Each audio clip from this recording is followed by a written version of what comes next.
The Lorax by Dr. Seuss.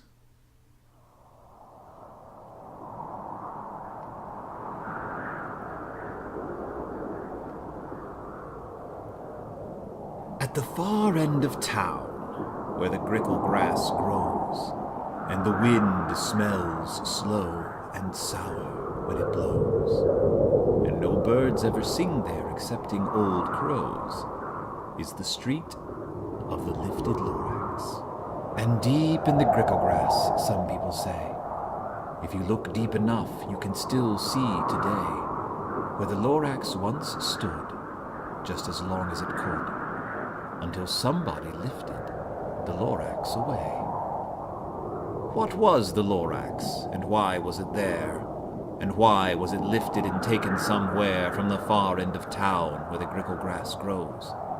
The old Onceler still lives here. Ask him. He knows. You won't see the Onceler, don't knock at his door. He stays in his lurkum on top of his store. He lurks in his lurkum cold under the roof, where he makes his own clothes out of myth-muffered moof. And on special dank midnights in August he peeks out of the shutters, and sometimes he speaks, and tells how the Lorax was lifted away. He'll tell you, perhaps, if you're willing to pay. On the end of a rope he lets down a tin pail, and you have to toss in 15 cents and a nail and the shell of a great-great-great-grandfather snail. Then he pulls up the pail, makes a most careful count, to see if you've paid him the proper amount. Then he hides what you paid him away in his snub, his secret strange hole in his grovulous glove. Then he grunts, I will call you by whisper-ma-phone, for the secrets I tell are for your ears alone. Down slops the whisper-ma-phone to your ear, and the old Onceler's whispers are not very clear, since they have to come down through a snurgly hose, and he sounds as if he had smallish bees up his nose. Now I'll tell you, he says, with his teeth sounding gray, how the Lorax got lifted and taken away. It all started way back, such a long, long time back. Way back in the days when the grass was still green, and the pond was still wet, and the clouds were still clean, and the song of the swummy swans rang out in space. One morning I came to this glorious place, and I first saw the trees, the truffula trees, the bright-colored tufts of the truffula trees, mile after mile, in the fresh morning breeze. And under the trees I saw brown barbaloots, frisking about in their barbaloot suits as they played in the shade and ate truffula fruits. From the ripulous pond came the comfortable sound of the humming-fish humming while splashing around. But those trees, those truffula trees! All my life I'd been searching for trees such as these. The touch of their tufts was much softer than silk, and they had the sweet smell of fresh butterfly milk. I felt a great leaping of joy in my heart. I knew just what I'd do. I unloaded my cart. In no time at all, I had built a small shop. Then I chopped down a truffula tree with one chop. And with great skillful skill, and with great speedy speed, I took the soft tuft, and I knitted a thneed. The instant I'd finished, I heard a guzz-zump. I looked. I saw something pop out of the stump of the tree I'd chopped down. It was sort of a man. Describe him? That's hard. I don't know if I can. He was shortish and oldish and brownish and mossy, and he spoke with a voice that was sharpish and bossy. Mister, he said with a sawdusty sneeze, I am the Lorax. I speak for the trees. I speak for the trees have no tongues. And I'm asking you, sir, at the top of my lungs. He was very upset as he shouted and puffed. What's that thing you've made out of my truffula tuft? Look, Lorax, I said, there's no cause for alarm. I chopped just one tree. I am doing no harm.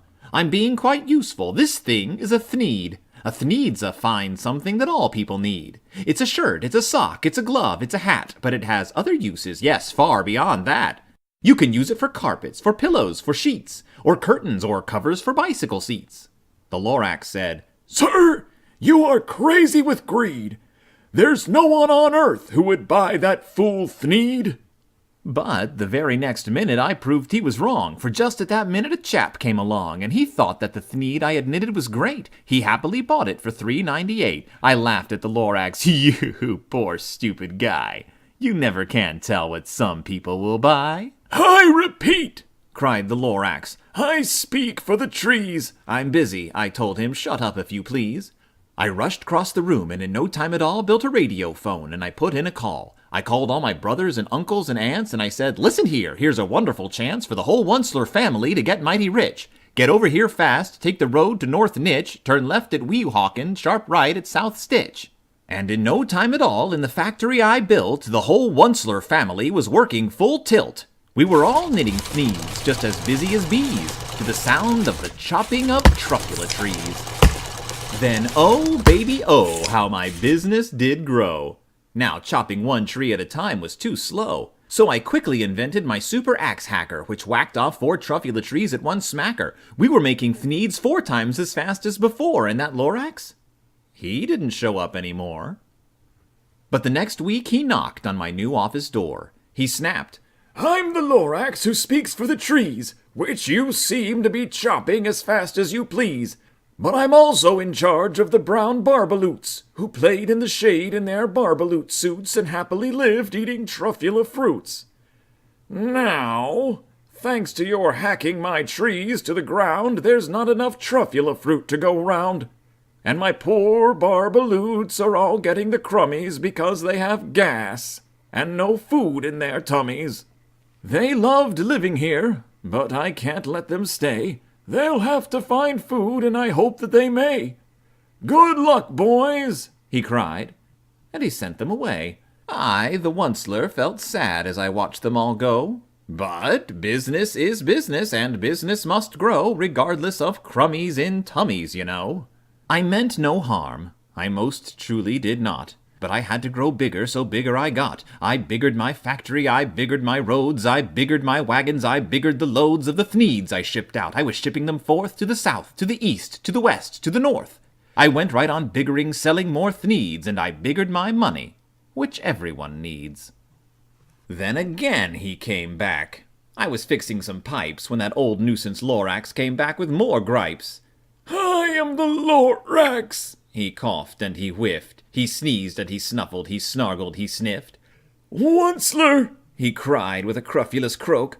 Onceler, you're making such smogulous smoke, my poor swummy swans. Why, they can't sing a note. No one can sing who has smog in his throat. And so, said the Lorax, please pardon my cough. They cannot live here, so I'm sending them off. Where will they go?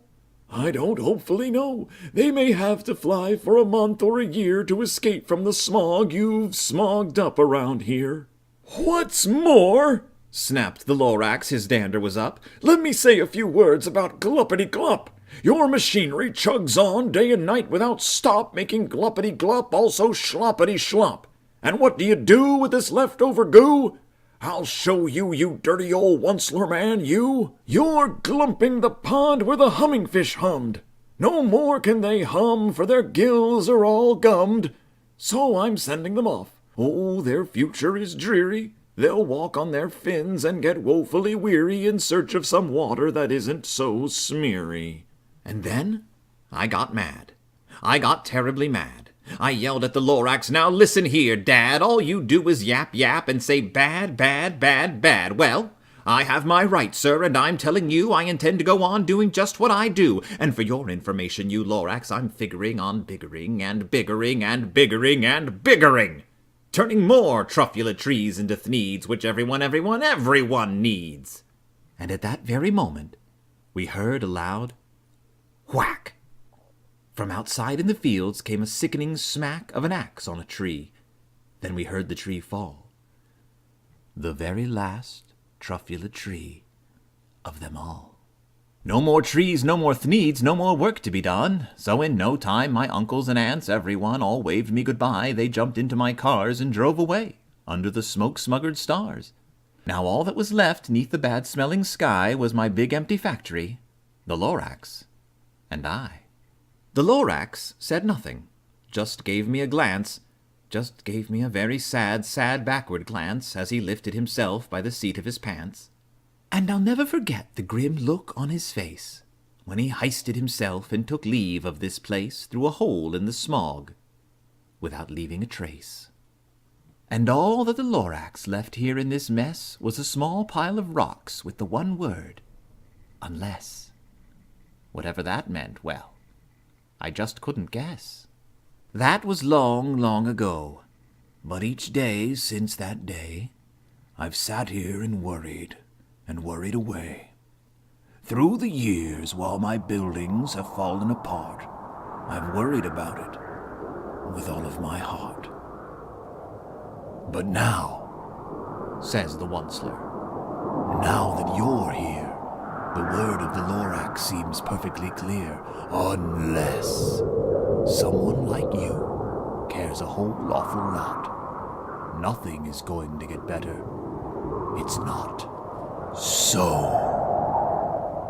catch, calls the Onceler. He lets something fall. It's a truffula seed. It's the last one of all. You're in charge of the last of the truffula seeds, and truffula trees are what everyone needs.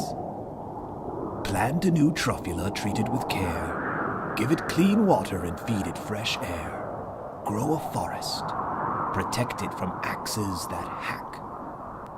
Then the Lorax and all of his friends may come back.